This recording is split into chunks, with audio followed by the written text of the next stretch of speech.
Next speaker in the set is David O'Brien. David is Chairman of the Government Construction Contracts Committee, part of the Office of Government Procurement. As many of you know, you were here last year when David did a number of presentations for us here in the college for the industry and the public sector staff. So David's been leading a review of the public sector contracts over the last few years, and today David's going to review progress on the interim measures that were recommended last year and also give us an outline of the medium-term intentions of the review. Following on from Chris Chiver's presentation, I was pleased to note in David's slide that they've identified project risk management as a key focus for the medium-term strategy. So I'll ask David to update you on the latest progress. Thank you.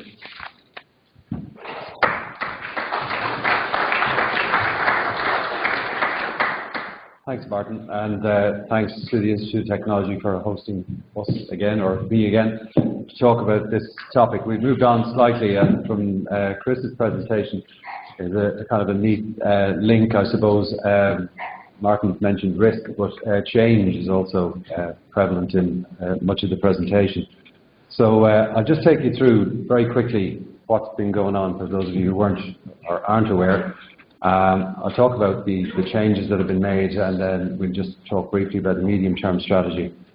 First of all, who we are, the Government Contracts Committee for Construction. We're a body made up of the main capital spending departments right across, and public bodies right across the public sector.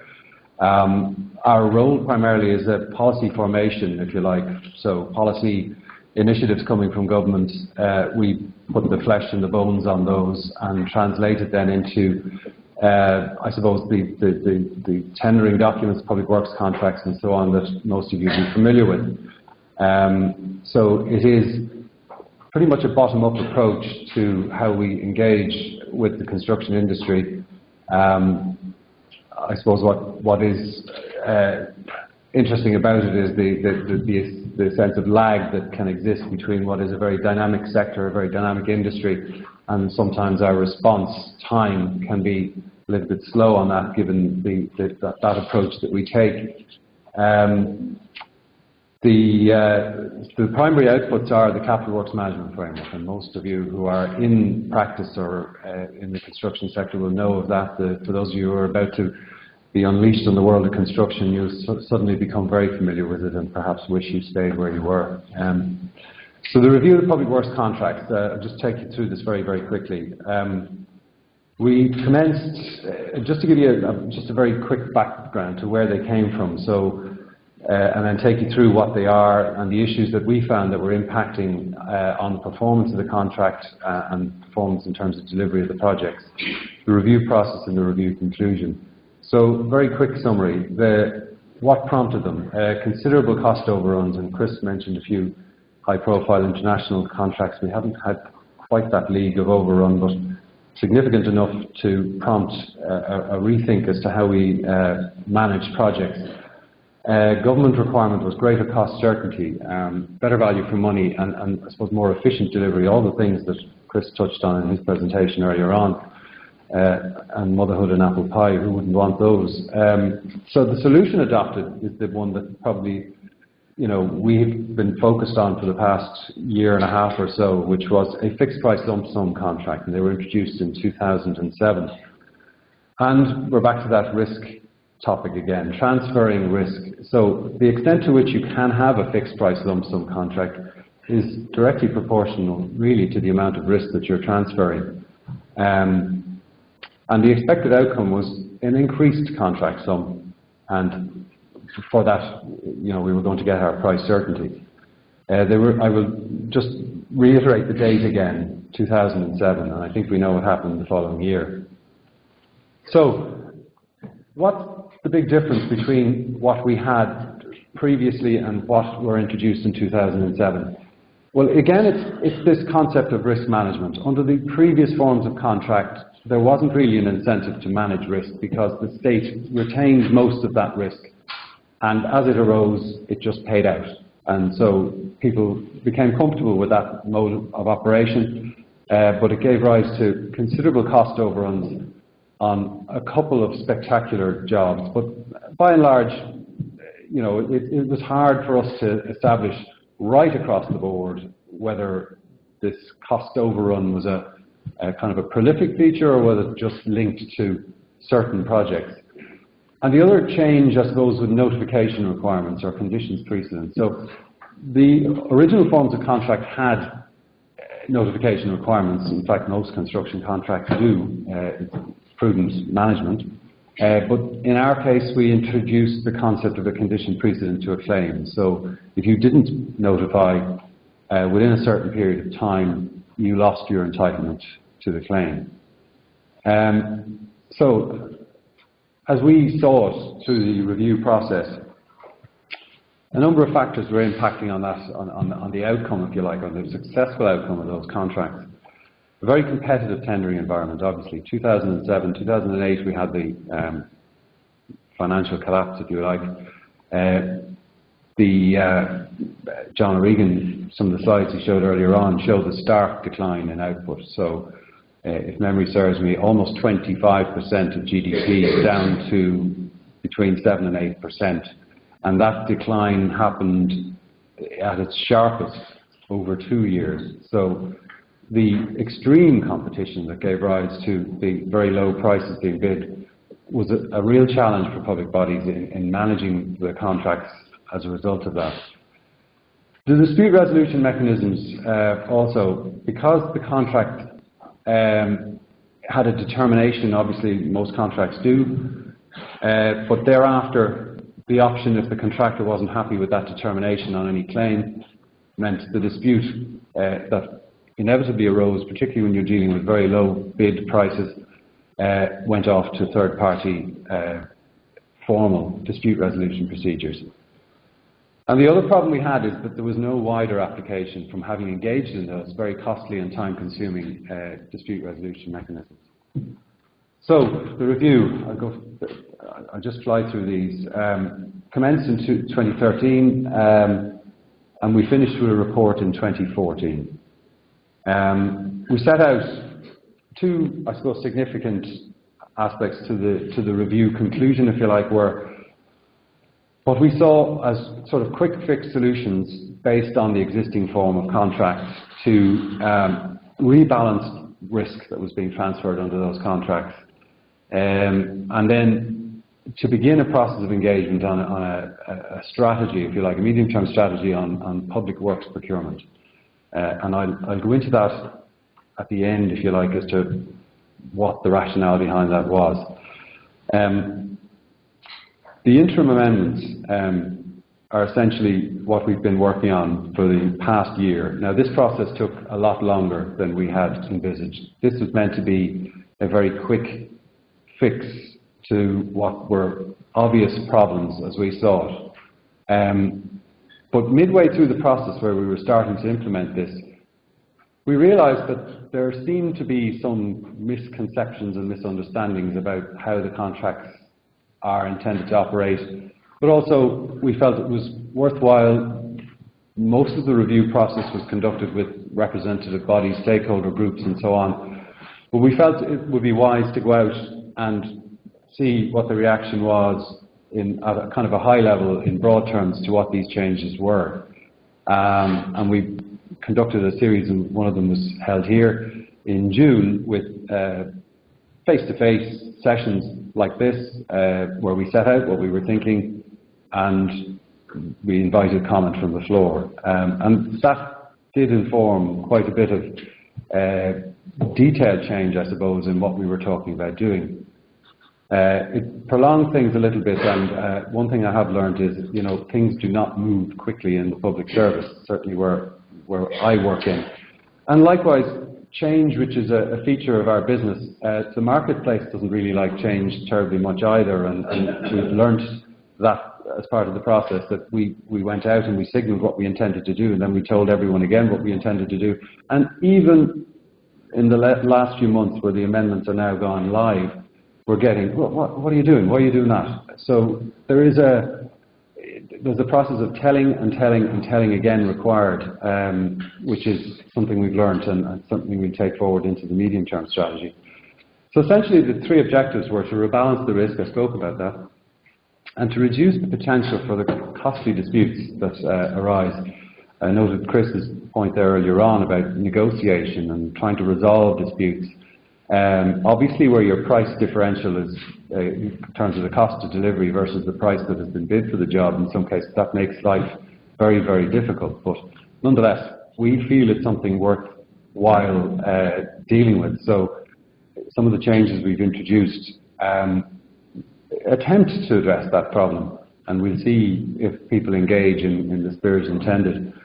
And then the last one, I suppose, to deal with the price issue, but also just to give us a sense of what it is we're getting for our money. That's the greater detail on the tendered price.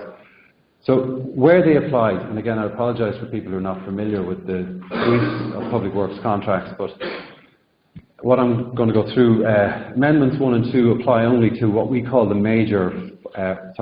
main forms of contract, which is PWCF 1 down to PWCF 5.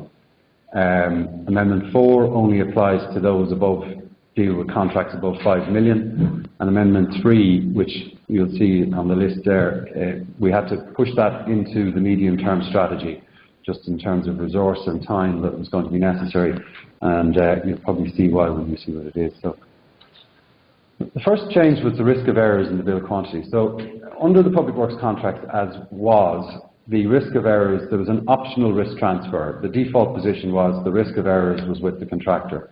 That basically meant that the bill had limited standing in terms of any tender, which is obviously important in an employer-designed contract.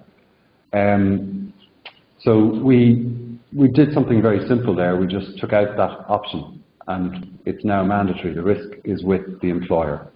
So if there are errors or the bill omits items of work that are set out in the works requirements, then that's a compensation event and will be adjusted in accordance with the contract. Likewise, if there are elements in the bill that are over-measured, that results in a compensation event and an adjustment downwards in the contract. One important message I'd like people to take away, particularly those of you who are about to enter the industry, is it doesn't convert the public works contract to a remeasurement or a remeasurable form of contract. The requirement for notification and a claim still exists. So if issues arise under the contract, you still have to submit a claim under the famous clause 10.3. But what it does do is it gives a certain confidence to the contractor that if there is an error or an omission, that there is an entitlement there. Whereas under the current regime, if the risk is with the contractor, there is no entitlement.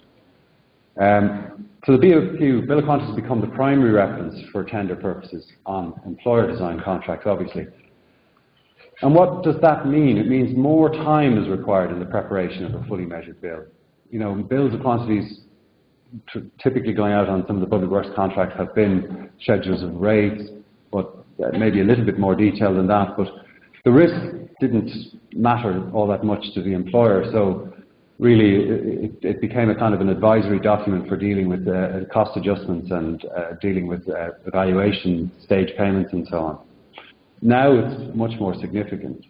And the other thing which has come up, I suppose, as a result of this is we're not expecting the quantity surveyor to become a designer in this. I mean, the old tradition of the quantity surveyor filling in the gaps where the design team have perhaps not fully defined and described what it is they require, that can't return for all sorts of reasons. We've been speaking with the STSI in terms of quantity surveyor as designer, and there's lots of noise around that. That's not our intention, and in fact any quantity surveyor who is presented with that scenario should immediately refer the information gap back to the design team and have that resolved. It's not their job to do that. There are still optional risk transfers under the contract, risk of ground conditions, utilities and so on. So where the employer opts to transfer that risk, then in the measured bill and the rules of measurement and so on, that will be defined. So the contractor's entitlement will be to the amount that's measured in the bill, but no more than that because the risk has been transferred. So in order for that risk to be transferred, though, it has been said from the outset that there must be adequate information given to the contractor to price that risk. The new one, I suppose the single biggest change really is this concept of direct tendering to specialists. There's nothing new in this, and we'd be the first to say that it's not novel nor innovative. Nomination has existed for many, many years under forms of contract. Nomination was removed from the public works contracts because of the concept of cost certainty. In many cases, the tender for the specialists would be undertaken after the main contract is awarded, and in many cases, the contract sum for that specialist work would exceed the PC sum that was provided for in the contract or in the bill of quantities. And so the public body was left with a degree of uncertainty as to what the final cost of the contract would be at the stage that the main contract is awarded. So these constraints are still on us in terms of how we're going to manage this, and so the process has to take cognizance of that, I suppose. So when are they to be used? Where the engagement of the specialist is necessary in advance of the appointment of the main contractor, piling perhaps or enabling works and stuff like that, where there's an overlap. That provision has been there in the current forms. It's handled through a process known as novation, where you're awarding the contract as a main contract, if you like, and then they're subsumed into the main contract as a subcontractor. We're hoping to see less and less of this, but there will be occasions where it is needed. Novation became reasonably commonplace under our contracts because of the mechanism didn't exist really for a subcontract package per se. And so even M&E and things like that were being novated into the contract, where that wasn't the intent for the novation process. Where the extent of a specialist works package exceeds, say, 15% of the total contract value, we feel that's a trigger for the use of direct tendering. Where the specialist works can't be accurately defined, in other words, the bill of quantities can't accurately define what's required, or where specialist works have a significant impact on the long-term performance of the project. Why are we doing this? So we want to get greater insight into the pricing of these elements, because in a lot of cases we had concerns that, particularly in the area of M&E, but other specialist packages, because they were all brought in under the umbrella of the main contract bid, we weren't getting great certainty or sight of what the price makeup was, and there was a sense that perhaps those important elements of the building weren't being adequately priced and resourced. We also see it as it's a reduction in terms of the risk that the main contractor is taking on board as well. We're going directly to the market, asking them for their price rather than asking the contractor in the kind of heated environment of a main contract tender to get prices back that accurately reflect the work. And also, because under the existing regime, many specialists could be asked to bid by multiple or number of different contractors, so they ended up having to do a tender response maybe 2 to 3 times on one contract. That was seen as extremely burdensome and wasteful, so we're going directly to the market to deal with that. The challenges, I kind of touched on some of these, but it is this objective of cost certainty on award. So we've introduced a process which is, it's complicated, but probably slightly simpler than what was there before. So we're tendering in advance of the tender process for the main contract and the specialist occurs roughly at the same time, slightly staggered. The main contract tender comes back first and is evaluated, and the successful tenderer is identified.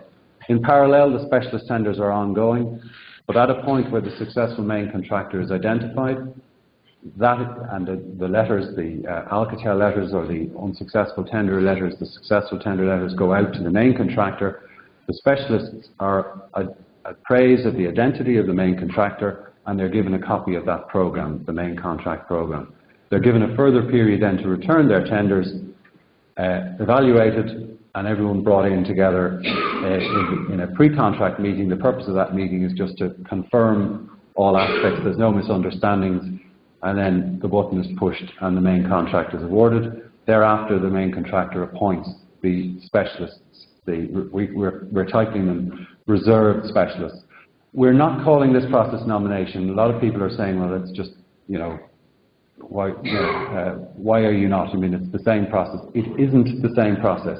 The main contractor, there are fundamental differences. The main contractor is responsible for the replacement of that specialist and the performance of that specialist. There is no direct payment provision under the public works contract except in exceptional circumstances, say through a collateral warranty and step-in rights. The third one, which is the one that we've pushed back into the medium-term strategy, is to adopt a MEZE Award for projects in excess of 2 million. Most of you be aware, our contracts are, there is a MEZE Award, but it is a price-only MEZE Award usually that's used.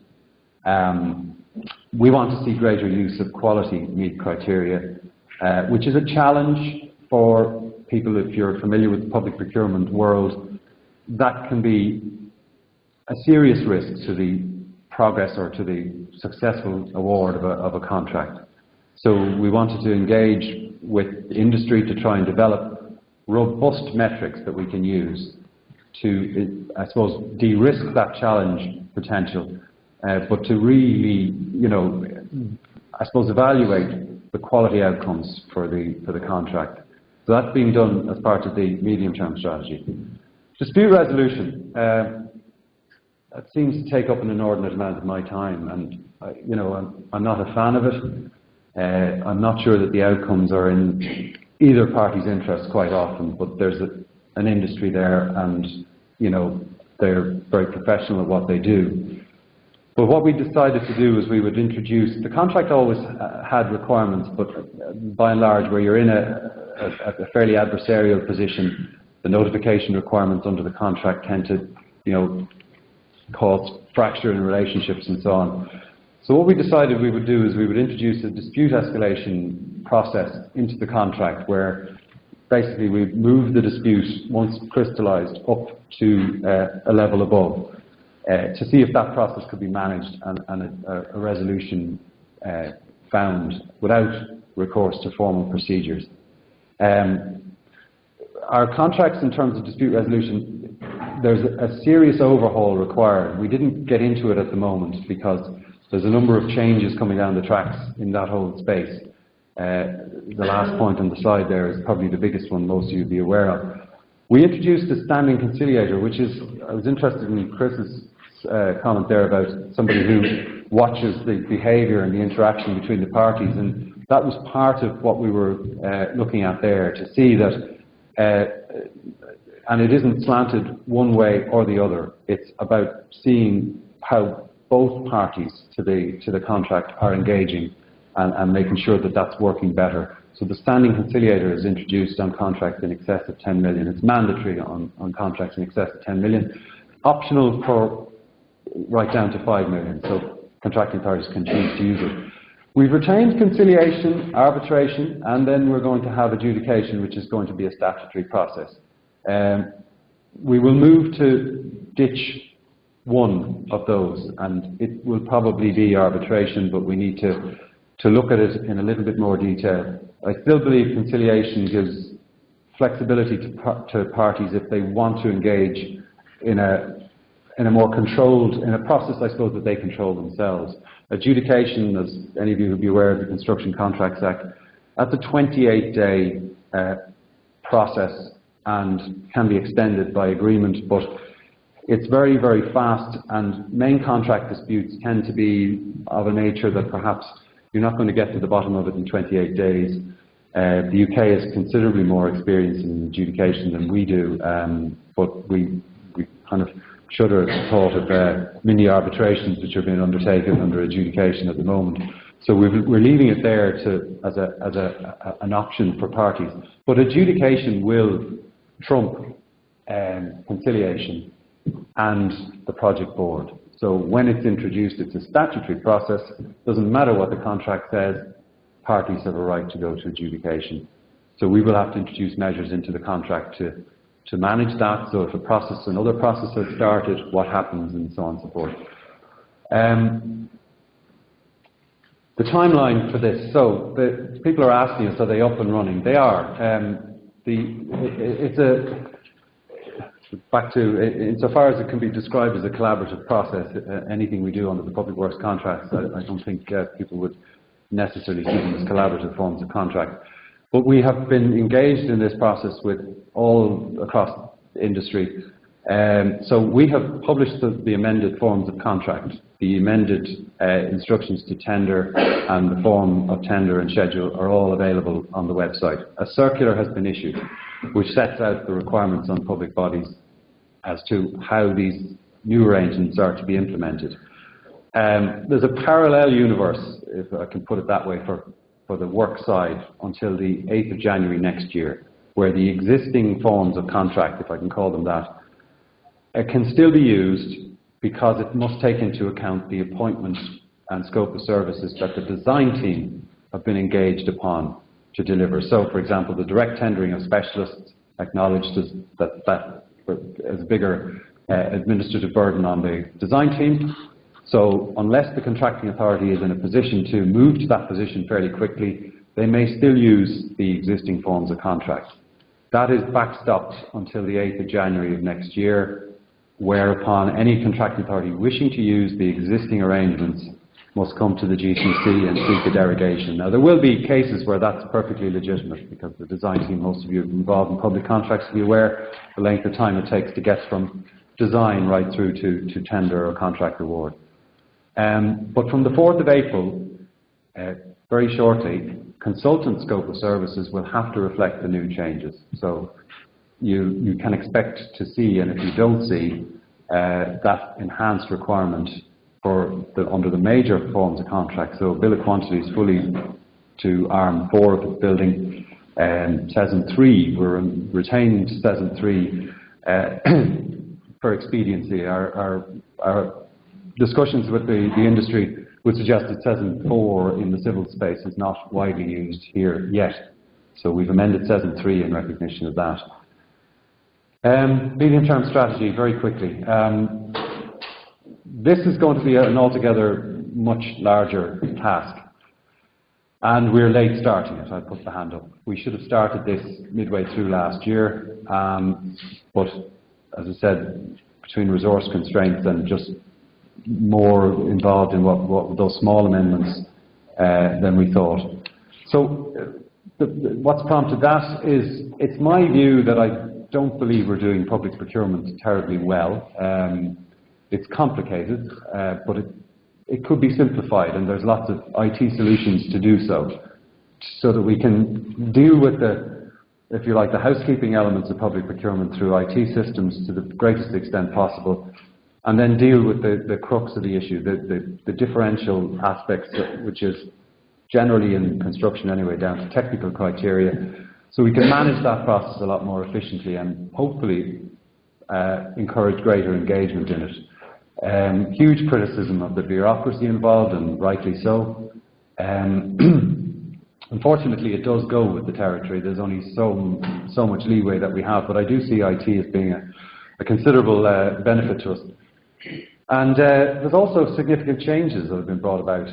I've just thrown up a few there, but we've new procurement directives. The transposition date is the 18th of April, so we'll have a new regime coming in there. Not a massive change, but significant changes nonetheless. Building regulations, I think we've touched on that earlier on, huge changes there. Big challenge for us in the procurement space as well, and we're trying to deal with that. Life cycle costing, very interested in that, but I think, you know, the jury's out on how we can introduce this in a, shall we say, an easy to handle process. Obviously huge advantages in terms of MEZE Awards of contracts and so on. Building information modelling, that sits right alongside our strategy for public works contracts. We've been slow to follow the UK example just because of the level of fracture that happened here in the industry, to put that requirement on people in terms of investment, both, okay, the software, hardware aspects, but the training and all of that, it wasn't something that we thought we could push with quite the same ease.